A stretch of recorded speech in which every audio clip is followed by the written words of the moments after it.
Hello बच्चों, नमस्कार। आप सभी का बहुत बहुत स्वागत है। एमपी बोर्ड वार्षिक परीक्षा पेपर 2023-24 26 फरवरी को आपका सामाजिक विज्ञान का पेपर रहेगा, कक्षा 10वीं का। बिना पढ़े पास होने वाला वीडियो आ गया। जी हाँ दोस्तों, 1 से 23 तक आने वाले पेपर में प्रश्न, कौन से प्रश्न आने वाले हैं पेपर में, किस प्रकार से क्वेश्चन देखने को मिलेंगे। बिल्कुल आपने अभी तक कुछ भी नहीं पढ़ा है तो बस जितना अभी इस वीडियो में बता रहा हूँ, बस इन प्रश्नों को देखना है और छाप के आना है 26 फरवरी को। बच्चों चलिए हम बिना देर किए स्टार्ट करते हैं पूरे क्वेश्चन पेपर का सॉल्यूशन। किस प्रकार से आपका पेपर आएगा बोर्ड परीक्षा 2024 का सामाजिक विज्ञान का पेपर। यही प्रश्न आपको रटने हैं अगर आपने अभी तक कुछ भी नहीं पढ़ा है। चलिए बच्चों स्टार्ट कर दें वीडियो को। उससे पहले वीडियो को आपने लाइक नहीं करा है तो वीडियो को लाइक ज़रूर करिएगा। और डेली आप लोगों के लिए क्लास ली जा रही है तो सभी लाइव क्लास में जुड़ जाइए और अपनी तैयारी को बेहतर बनाइए। चलिए स्टूडेंट्स, जो भी विद्यार्थी हमारे अन्य सब्जेक्ट को भी प्राप्त करना चाहते हैं, अन्य वीडियोस को भी प्राप्त करना चाहते हैं, तो आप चैनल को सब्सक्राइब करके घंटी की बटन कॉल पर कर लीजिएगा, जिससे आने वाले वीडियो का नोटिफिकेशन आपको मिल जाएगा। चलिए बच्चों स्टार्ट करते हैं पहले प्रश्न से। सही विकल्प का चयन कीजिए। निम्नलिखित में से किस फसल को पीला सोना कहा गया है।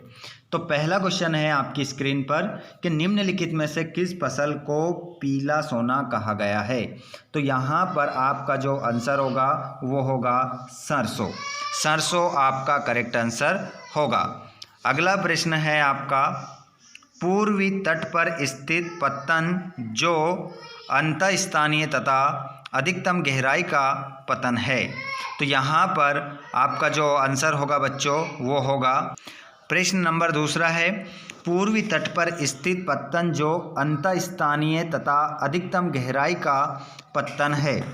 तो यहाँ पर आपका जो करेक्ट आंसर हो जाएगा बच्चों वो हो जाएगा विशाखापट्टनम। विशाखापट्टनम इसमें आप राइट आंसर लगाएंगे। दूसरा प्रश्न है, विश्वकोश नामक ग्रंथ की रचना किसने की थी। तो यहाँ पर आपका जो होगा आंसर ए ऑप्शन आपका दी दरव आपका राइट आंसर होगा। अगला प्रश्न है, द्वितीय विश्व युद्ध के दौरान निम्नलिखित देशों में से किसे दूरी शक्ति माना गया है। तो यहाँ पर हो जाएगा आपका आंसर होगा नाज़ी जर्मनी, जापान और इटली आपका करेक्ट आंसर होगा। शिक्षा किस सूची का विषय है। तो शिक्षा जो है वो आपका राइट आंसर होगा समवर्ती सूची का। समवर्ती सूची का ये विषय माना गया है कौन, शिक्षा को। अगला प्रश्न है, औसत आय को अन्य किस नाम से जाना जाता है। तो औसत आय को अन्य प्रति व्यक्ति आय के नाम से जाना जाता है। इंग्लिश मीडियम वाले बच्चे अपने आंसर यहाँ पर यही ऑप्शन आप ABCD के हिसाब से आंसर आप लगाएंगे। अगला प्रश्न है आपका, रिक्त स्थानों की पूर्ति कीजिए। तो यहाँ पर हम देख लेते हैं रिक्त स्थानों की पूर्ति। वे संसाधन जो निर्जीव वस्तुओं से बने हैं। तो वे संसाधन जो निर्जीव वस्तुओं से बने हैं वो कहलाते हैं आपके, पहले वाले खालिस्तान में बच्चों आएगा अजैव। इस वाले खालिस्तान में क्या आ जाएगा आपका अजैव आ जाएगा। छोटा नागपुर क्षेत्र में मुंडा और संताल जनजातियों के पेड़ की पूजा करते हैं। तो ये जो करते हैं वो करते हैं दूसरे वाले में आएगा आम और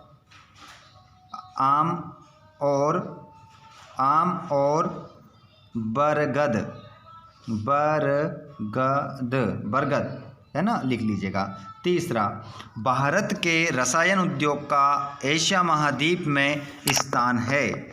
तो इसका जो आंसर होगा वो तीसरे वाले में आंसर आ जाएगा तीसरा आपका आंसर हो जाएगा। चौथा वाला क्वेश्चन होगा आपका, बेल्जियम महाद्वीप का एक छोटा सा देश है। बेल्जियम महाद्वीप का एक छोटा सा देश है, तो यहाँ पर हो जाएगा आपका यूरोप। चौथे वाले में क्या आ जाएगा? यूरोप। अगला प्रश्न देखेंगे पांचवा, मानव विकास की रिपोर्ट संस्था जारी करती है। तो बच्चों मानव विकास की जो रिपोर्ट है वो UNDP जो संस्था है ये जारी करती है। अगला क्वेश्चन, मनरेगा में दिन के रोजगार की गारंटी दी गई है। तो मनरेगा में 100 दिन के रोजगार की गारंटी दी गई है। इसमें 100 दिन आप लिखेंगे, ठीक है। दिन तो लिखा है, 100 आपको लिखना है। अगला प्रश्न आप देखेंगे बच्चों सत्यापत्ति के रूप में। इंग्लिश वाले बच्चे अपने यहाँ पर देख सकते हैं सभी, fill in the blanks. Question number तीसरा देखिए, निक्षलन से बनी मृदा लेटेराइट मृदा कहलाती है। तो इसका क्या हो जाएगा आपका? पहले में क्या आएगा? सत्य आएगा, सत्य लिखोगे। दूसरा, भारत चीन के बाद चावल का सबसे बड़ा उत्पादक देश है। तो ये दूसरे में क्या लिखोगे आप? सत्य लिखोगे। तीसरा, 1953 में वायु परिवहन का राष्ट्रीयकरण किया गया था। तीसरे में आप लिखोगे बच्चों सत्य। तीसरा भी क्या होगा आपका? सत्य हो जाएगा। चौथा देखेंगे, चंडीगढ़ केंद्र शासित प्रदेश है। तो ये भी क्या हो जाएगा आपका? सत्य हो जाएगा। पांचवा देखें, खुली बेरोजगारी को छिपी बेरोजगारी भी कहते हैं। तो ये भी चौथा भी क्या, पांचवा क्या होगा? सत्य होगा। खुली बेरोजगारी को छिपी बेरोजगारी नहीं कहते हैं, तो असत्य होगा ये आपका, असत्य लिखेंगे इसमें। छठा देखिए, भारत में करेंसी नोट भारतीय स्टेट बैंक जारी करता है। तो ये भी क्या होगा आपका? असत्य होगा। आगे बढ़ते हैं बच्चों अगले प्रश्न की ओर। प्रश्न नंबर आपका ये जोड़ी में है, यहाँ पर जोड़ी मिलाना है बच्चों। तो जोड़ी में बता देते हैं, रबड़ का सबसे बड़ा उत्पादक राज्य। इसका जो आंसर होगा वो होगा लोकतांत्रिक, ठीक है। लोकतांत्रिक आपका यहाँ पर राइट आंसर हो जाएगा। सॉरी, यहाँ पर माफ़ कीजिएगा, आपका आंसर गलत है यहाँ। तो बच्चों यहाँ पर जो जोड़ी है आपकी वो हो जाएगी, रबड़ का सबसे बड़ा उत्पादक जो राज्य है वो हो जाएगा केरल, और उगते सूर्य की किरणें आज़ादी मिलना, और अवनींद्रनाथ टैगोर, इसका आंसर लगाओगे आप भारत माता, और सरकार का बेहतर रूप लोकतांत्रिक, और आय और उपभोग का अंतर बचत, सरकार द्वारा प्रतिबंधों को हटाना उदारीकरण। इस प्रकार आपकी जोड़ी यहाँ पर मिल जाएगी। जिसके बाद में बच्चों हम अगले प्रश्न की ओर बढ़ते हैं। प्रश्न आपका अगला रहेगा, उसमें हम एक वाक्य में उत्तर देखेंगे। देखिए, टिहरी में किसानों द्वारा कौन सा आंदोलन चलाया गया था?